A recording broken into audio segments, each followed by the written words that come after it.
Donc ici, on doit déterminer le signe d'une fonction qui contient la fonction exponentielle. Comme ici, f de x égale 3x moins 6 facteur de exponentielle x. Alors que dit la propriété? La propriété nous dit que la fonction exponentielle est strictement positive, ainsi elle n'intervient pas dans le signe d'une expression si elle est en facteur. Bah oui, parce que à partir du moment où ce terme est positif et que l'on cherche le signe de l'ensemble, eh ben, ce sera uniquement du signe de ce qu'il y a dans le facteur ici, puisque ce terme-là est positif. Et c'est tout simplement ce qu'il faut dire. On a pour tout x appartenant à R, e de x strictement plus grand que 0. Donc, ça c'est vraiment la phrase qu'il faut écrire, f de x est du signe de 3x moins 6. Et donc, on va étudier le signe de 3x moins 6. Pour ça, on va revenir à nos connaissances de seconde et on va poser la question à notre feuille. Feuille, peux-tu me dire pour quelle valeur de x 3x moins 6 est positif ou nul? Ici, c'est une question que l'on pose. On résout une équation comme on a appris à le faire. Hop, on fait passer le 3 en dessous du 6, donc 6 divisé par 3, 2. On vient d'obtenir une réponse. 3x moins 6 est positif ou nul pour x supérieur ou égal à 2. On peut donc faire notre tableau de signes. Regardez ce qu'on peut faire. Un grand tableau de signes, moins l'infini, plus l'infini. Ici, je mets 3x moins 6.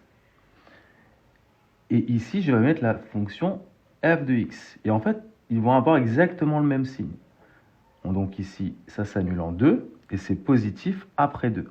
Positif après 2, négatif avant. Et donc f de x, que dit cette phrase qui est importante? Si vous ne la mettez pas, vous allez perdre des points lors des contrôles. F de x est du signe de 3x moins 6. Donc ils ont le même signe. Voilà. Voilà pour le grand A. Alors on y va pour le grand B. Ici, on veut juste vous faire rappeler que le signe d'un quotient, c'est le quotient des signes. Alors cette phrase, vous ne l'aimez pas trop, mais essayez de vous la répéter plusieurs fois pour la comprendre.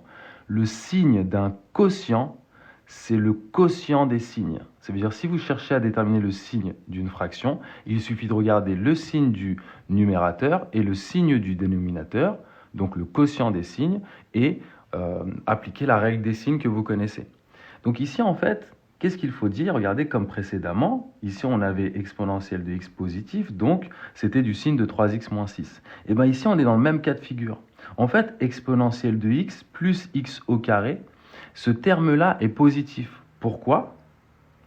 On a, regardez, pour tout x appartenant à R, donc pour n'importe quel nombre, c'est ça que ça signifie, exponentielle de x strictement positif, mais pas que. Et x au carré aussi. Donc, comme les deux sont positifs, donc exponentielle de x plus x au carré va être aussi positif strictement, mais on peut dire positif ou nul, c'est pas grave. Mais c'est strictement qui est vrai aussi. Ainsi, f de x est du signe de 5x moins 10 tout simplement. On va donc étudier le signe de 5x moins 10. Si vous voulez, on peut faire un titre. Cette fois-ci, on a un peu plus de place. Signe de 5x moins 10. Comme ça, on voit clairement ce que vous faites lors de votre rédaction. Signe de 5x moins 10. Je pose la question à ma feuille de savoir pour quelle valeur de x 5x moins 10 est par exemple plus grand ou égal à 0, donc positif ou nul. Je résous l'inéquation, comme je sais faire, donc je vais un peu vite. 10 divisé par 5, 2. Bon, c'est pas très malin de ma part, j'aurais dû prendre un autre exemple que 2, puisque ça fait 2 fois qu'on tombe sur 2. Et donc, on vient d'avoir la réponse à notre question, on peut faire notre tableau de signes. X, moins l'infini plus l'infini parce qu'on est sur R, et on va mettre directement le signe de f de x. Quel est le signe de f de x? D'après cette phrase, f de x est du signe de 5x moins 10. Donc f de x et 5x moins 10 ont le même signe. Et je sais que 5x moins 10 est positif pour x plus grand ou égal à 2. Donc je mets mon 2 ici. Lorsque c'est plus grand ou égal à 2, c'est positif. Avant, c'est négatif. Ici, c'est nul. Voilà dans le cas où on a affaire à une fraction qui est totalement donc similaire au cas où on a un produit.